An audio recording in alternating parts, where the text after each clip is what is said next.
Hello Worth community. I'm sorry that I can't be with you personally to enjoy this speech day together.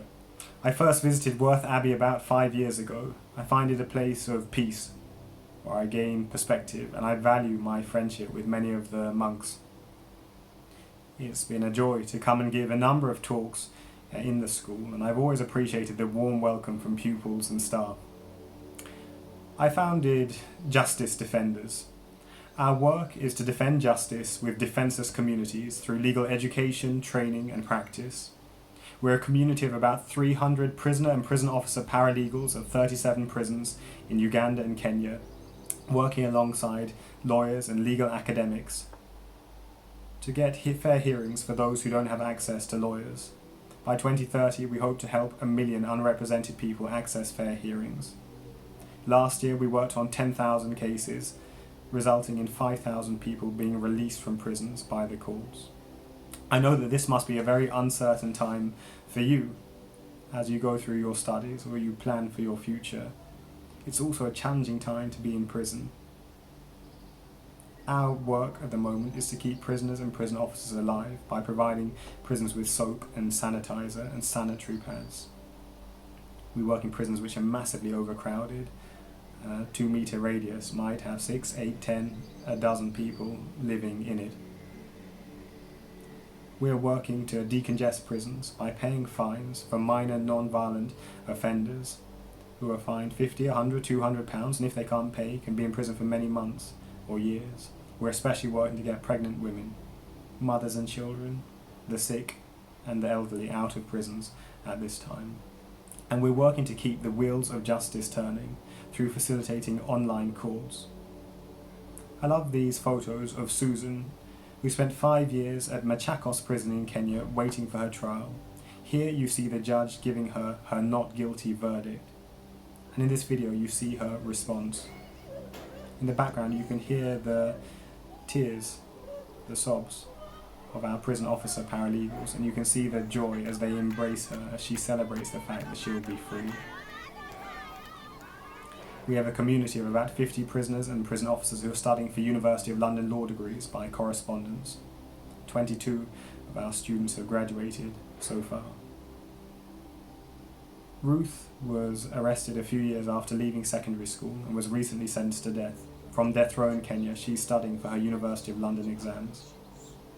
Here she reflects on her experience, and especially that of doing Lectio Divina. We do it every week alongside meditation and worship with Father Peter as our chaplain. I find that the spiritual practices which the monks at Worth live by and share with us can sustain us during times of uncertainty.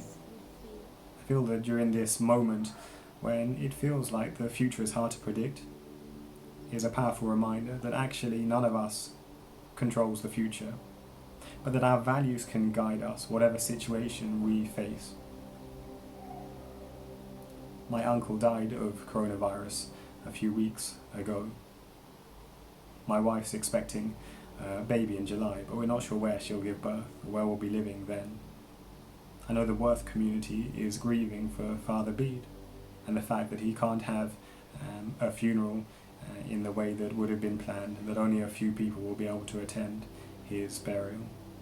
So this is an uncertain time for many of us.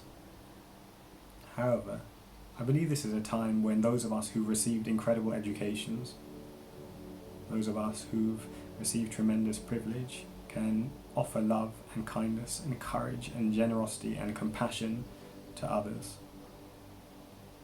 I believe that as justice defenders, our values of humility and solidarity and bravery will guide us at this time. I think for all of us there are opportunities to serve and love others now, which will mean that when they look back on this time of pandemic, they'll remember it as a time of hope and being cared for, despite the great uncertainty. Father Martin has shared this prayer written by Sister Odette, a nun in Algeria. She lived in Algeria at a time when Christians were being persecuted, when they were far more likely to die from murder than we are from coronavirus.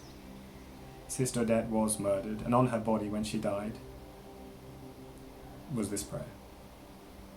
I pray it for you and for myself. Live today's day. God gives it to you. It belongs to you. Live it in God. Tomorrow's day belongs to God. It doesn't belong to you. Do not impose today's worry upon tomorrow. Tomorrow belongs to God. Hand it over to Him. The present moment is a frail footbridge. If you weigh it down with yesterday's regrets, tomorrow's anxiety, the footbridge gives way and you lose your footing. The past, God forgives it. The future, God gives it. Live today's day in communion with Him. May it be so for you. I'm delighted that Worth has chosen us as their school charity for the next 3 years. I look forward to the moment when we can meet again.